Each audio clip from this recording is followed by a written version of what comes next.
Gorgias is a Socratic dialogue where the meaning and social role of rhetoric, justice, and philosophy is debated by a group of men.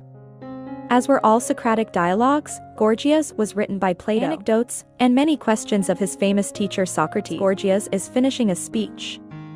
Callicles, a young politician, is hosting the famous speaker along with Socrates and his friend Chaerephon. Once Gorgias completes his speech, Socrates rigorously interrogates him. Gorgias's responses are brief and pointed. Gorgias agrees with Socrates that rhetoricians do not necessarily convey moral lessons. He claims that all an instructor can do, whether one teaches wrestling or philosophy, is impart technique, then hope the student uses the technique for the social good. Socrates' words on rhetoric are sharp. In the beginning, Socrates says that rhetoric is more about flattering your audience than communicating anything of value. What rhetoricians have to offer people is surface adornment, as useful to the soul as makeup or pastries. He says the rhetoricians can pose as experts, especially to an ignorant crowd, even when they have nothing substantial to share, a point to which Gorgias agrees.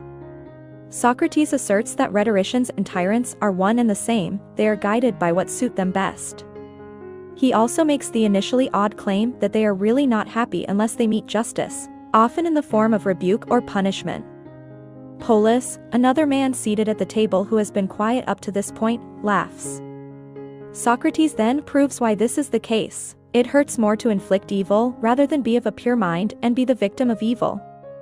To Socrates, carrying the guilt of harming another person is soul-destroying. He goes so far as to say that if you encounter an enemy, you should do everything in your power to defer his justice in a criminal court. It is better to let him privately suffer. The third part of the dialogue is also the longest.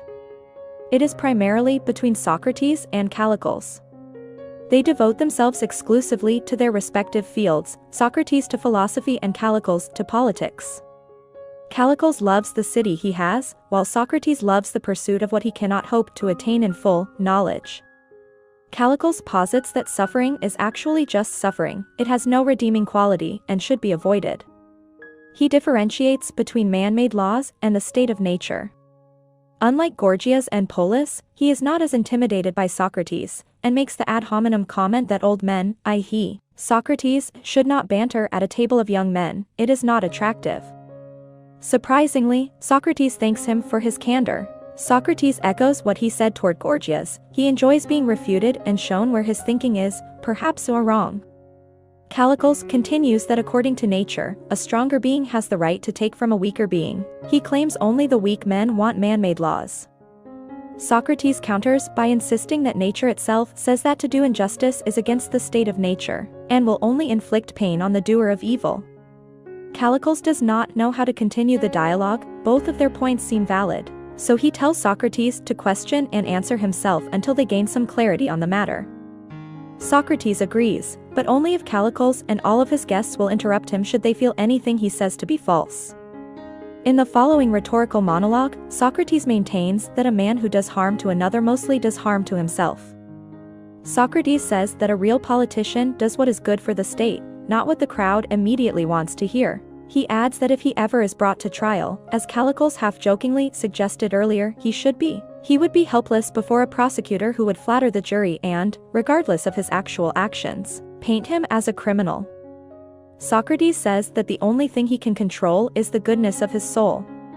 He relates a myth to illustrate his views on justice. In the myth, the original Greek god, Kronos, judged men just before they died. Based on their works on earth, good people were sent to the Isles of Blessed, while men who spent their life doling out punishment and seeking revenge were sent to Tartarus. This system did not prove fair because the jurors could be confused by the men's appearance, skill with language, and fine clothing. Zeus fixed this issue by having souls judged only once they were dead and stripped naked. This way, a soul's final judgment would be based on one's actions, not one's ability to present one's actions in a flattering light. Socrates not only believes this myth to be true, but also believes that the evil deeds one performs while on earth manifest on one's physical body in the afterlife. Socrates invites other interpretations of the myth, but all are silent in response to him. Some critics have interpreted the silence of the table as acceptance of Socrates' proof. Others say the guests were simply tired of him talking or that Plato wanted to make him seem more admired than he actually was. Others emphasize that silencing an opponent is not the same as winning an argument through logical proofs. The dialogue concludes with Socrates stating that philosophy should guide politics and rhetoric, it is simply superior. Callicles disagrees that this would ever happen, and Socrates admits that, though more reasonable than most social formations, it is indeed unlikely. I hope you enjoyed this video. Leave a like if you did and be sure to subscribe. Thank you.